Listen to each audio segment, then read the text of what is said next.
Hi friends, എല്ലാവർക്കും സുഖല്ലേ? ഇഫ്താർ special snack റെസിപ്പിയാണ്. വളരെ എളുപ്പത്തിൽ ചെയ്യാൻ പറ്റുന്ന സ്നാക്ക് റെസിപ്പിയാണ്. അപ്പോൾ നിങ്ങൾ വീഡിയോ കണ്ട് ഇഷ്ടമായ ലൈക്ക് ചെയ്യണേ, ഷെയർ ചെയ്യണേ. പിന്നെ പുതിയ വ്യൂവേഴ്സ് ആണെങ്കിൽ സബ്സ്ക്രൈബ് ചെയ്യാനും മറക്കല്ലേ. അപ്പോൾ നമുക്ക് റെസിപ്പി നോക്കാം.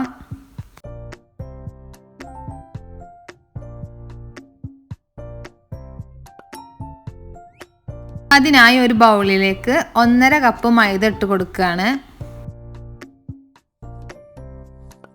ഇതിലേക്ക് 1/2 ടീസ്പൂൺ ഉപ്പും പിന്നെ 3 ടേബിൾ സ്പൂൺ ഓയിലും ചേർത്ത് കൊടുക്കുകയാണ്. എന്നിട്ട് ഒന്ന് മിക്സാക്കി എടുക്കുക. ഇനി ഇതിലേക്ക് ഇളം ചൂടുവെള്ളം കുറേശ്ശെ ഒഴിച്ച് കൊടുത്തിട്ട് കുഴച്ചെടുത്ത് സോഫ്റ്റ് ഡോ ആക്കി എടുക്കണം. ഹാൻഡ് മിക്സർ യൂസ് ചെയ്യുമ്പോൾ പെട്ടെന്ന് തന്നെ സോഫ്റ്റായി കിട്ടും. അതുകൊണ്ടാണ് അത് യൂസ് ആക്കിയത്. ഇനി കൈ കൊണ്ട് കുഴച്ചെടുക്കുകയാണെങ്കിൽ അങ്ങനെ കുഴച്ചെടുത്താൽ മതി.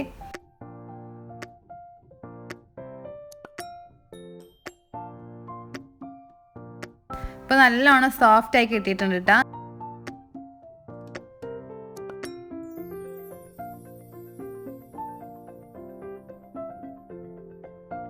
കുറച്ച് ഓയിൽ കയ്യിലാക്കിയതിന് ശേഷം ഒന്നും കൂടി കുഴച്ചെടുക്കുകയാണ്.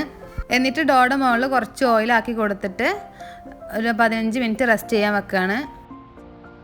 ഇനി ഇതിലേക്കുള്ള ഫില്ലിങ് റെഡിയാക്കാനായി ഒരു പാനിലേക്ക് 2 ടേബിൾ സ്പൂൺ വെളിച്ചെണ്ണ ഒഴിച്ച് കൊടുത്ത് അത് ചൂടായി വരുന്ന സമയത്ത് 1 ടീസ്പൂൺ ചെറിയ ജീരകം പൊട്ടിച്ചെടുക്കണം.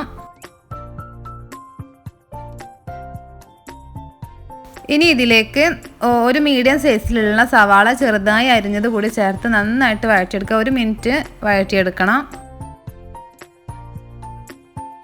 ഇനി ഇതിലേക്ക് 1/2 ടീസ്പൂൺ ഇഞ്ചി വെളുത്തുള്ളി പേസ്റ്റ് കൂടി ചേർത്ത് നന്നായിട്ട് വഴറ്റിയെടുക്കുക.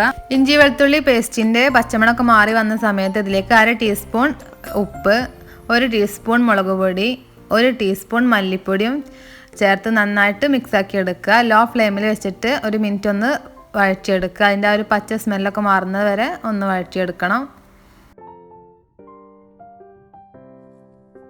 ഈ ഒരു സമയത്ത് ഇതിലേക്ക് 1 ടീസ്പൂൺ വിനാഗിരി കൂടി ചേർത്ത് മിക്സാക്കി കൊടുക്കുന്നുണ്ട്.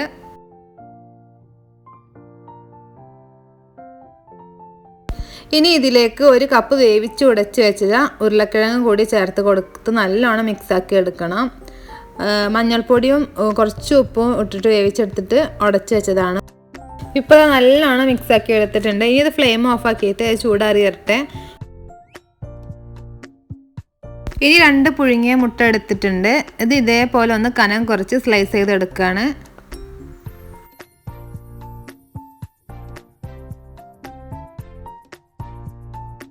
ഇപ്പോൾ 15 മിനിറ്റിന് ശേഷം നമ്മൾ ആ മാവിൽ നിന്ന് പകുതി മാവ് എടുക്കുകയാണ്. എന്നിട്ടിത് പരത്തിയെടുക്കുകയാണ്. ആദ്യം കുറച്ച് ഓയിലൊന്ന് ആക്കി കൊടുത്തിട്ട് മാവ് പരത്തി കൈകൊണ്ട് ഇതേപോലെ ഒന്ന് പ്രസ് ചെയ്ത് കൊടുത്തതിന് ശേഷം റോളിംഗ് പിൻ ഉപയോഗിച്ചിട്ട് പരത്തി കൊടുത്താൽ മതി. പരത്തിയെടുക്കുമ്പോൾ പൊടി യൂസ് ചെയ്യരുത് കേട്ടോ. ഈ ഓയിൽ തന്നെ ആക്കിയിട്ട് വേണം പരത്തിയെടുക്കാൻ. ഇനി ഇതേപോലെ ഒന്ന് കട്ട് ചെയ്തെടുക്കാൻ പറ്റിയ ഒരു അടപ്പ് യൂസ് ആക്കിയിട്ട് കട്ട് ചെയ്തെടുക്കുക.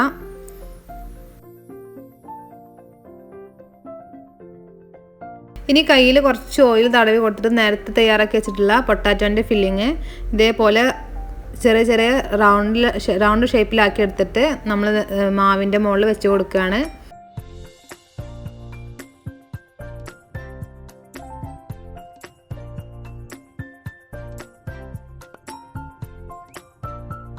ഇനി ഇതിൻ്റെ മുകളിൽ സ്ലൈസ് ചെയ്ത് വെച്ചിട്ടുള്ള എഗ്ഗ് കൂടി വെച്ച് കൊടുക്കുന്നുണ്ട്.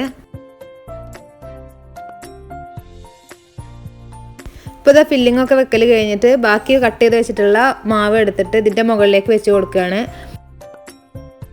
എന്നിട്ട് കൈ കൊണ്ട് ഇതേപോലെ എല്ലാ ഭാഗത്തുനിന്ന് പ്രസ് ചെയ്ത് കൊടുക്കുക.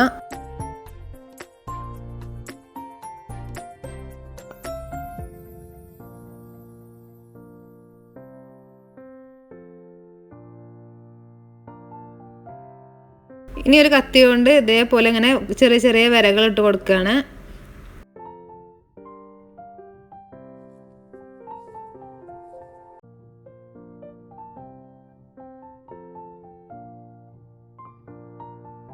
ഇനി ഇതേപോലെ കൈകൊണ്ട് ഇതേപോലെ ഒന്ന് ഷേപ്പാക്കി എടുത്താൽ മതി.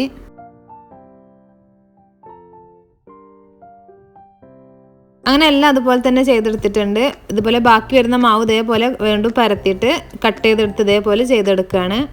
ഇനി ഇത് ഫ്രൈ ആക്കി എടുക്കാനായി ചൂടായ എണ്ണയിലേക്ക് ഇട്ട് കൊടുക്കുകയാണ്. എന്നിട്ട് തിരിച്ചും മറിച്ചിട്ടിട്ട് ഗോൾഡൻ കളർ ആവുന്നത് വരെ ഫ്രൈ ചെയ്തെടുക്കണം.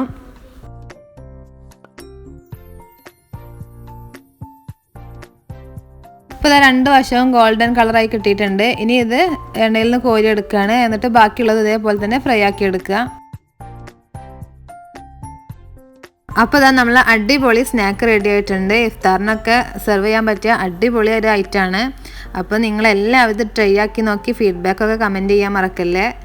നിങ്ങൾക്ക് വീഡിയോ ഇഷ്ടപ്പെടുകയാണെങ്കിൽ നിങ്ങൾ തീർച്ചയായും ലൈക്ക് ചെയ്യണേ, ഷെയർ ചെയ്യണം. സബ്സ്ക്രൈബ് ചെയ്യാത്ത കൂട്ടുകാരാണെങ്കിൽ പ്ലീസ് ഒന്ന് സബ്സ്ക്രൈബ് കൂടി ചെയ്ത് സപ്പോർട്ട് ചെയ്യണേ. മറ്റൊരു വീഡിയോയുമായി വീണ്ടും കാണാം. Bye all.